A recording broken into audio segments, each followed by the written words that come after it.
This is the world now, bringing you everything you need to know from around the globe. The United States imposed a new wave of sanctions on Iran on Wednesday, one day before nuclear talks resume in Geneva. The new sanctions target ships, companies, and individuals accused of selling Iranian oil to fund Tehran's ballistic missile and weapons programs. The Treasury Department said the penalties hit 12 vessels and several firms tied to Iran's oil exports and weapons procurement. The sanctions freeze U.S.-based assets and bar most financial dealings with American entities.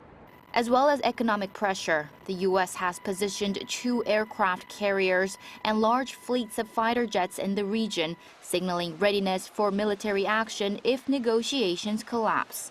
President Donald Trump has demanded Iran abandon uranium enrichment, while Iran's foreign minister said Tehran will not give up its right to peaceful nuclear technology, but insists it will never develop a nuclear weapon.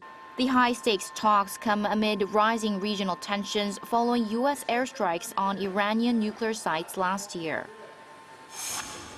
In the U.S., Harvard University announced on Wednesday that former U.S. Treasury Secretary Larry Summers will retire from his academic posts at the end of the school year as the university reviews his ties to Jeffrey Epstein. Summers, who had once been the university president, has been on leave since November.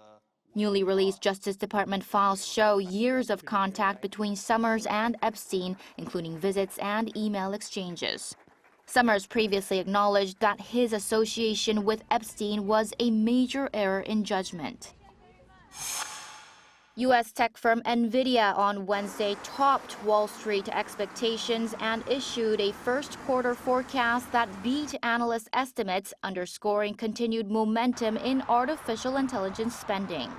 The chipmaker posted fourth-quarter revenue of $68.1 billion, up 73% from a year earlier, and earnings of $1.62 per share, both above forecasts.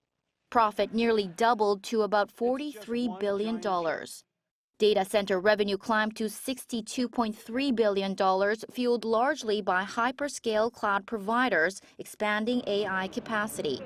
Nvidia projected first-quarter sales between $76 and nearly $80 billion, exceeding Wall Street's $72.8 billion estimate.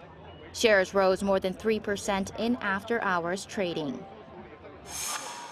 Kyoto Mayor Koji Matsui on Wednesday proposed Japan's first dual bus fare system, lowering costs for city residents while charging more to non-residents as part of efforts to curb over-tourism. Kyoto, home to 1.43 million residents, welcomed more than 56 million tourists in 2024, including a record 10.88 million foreign visitors. City officials said congestion and delays on buses have become severe. Kyoto plans to seek approval from Japan's Transport Ministry and aims to introduce the system as early as April 2027. Chu Ji-han, ArirangNews.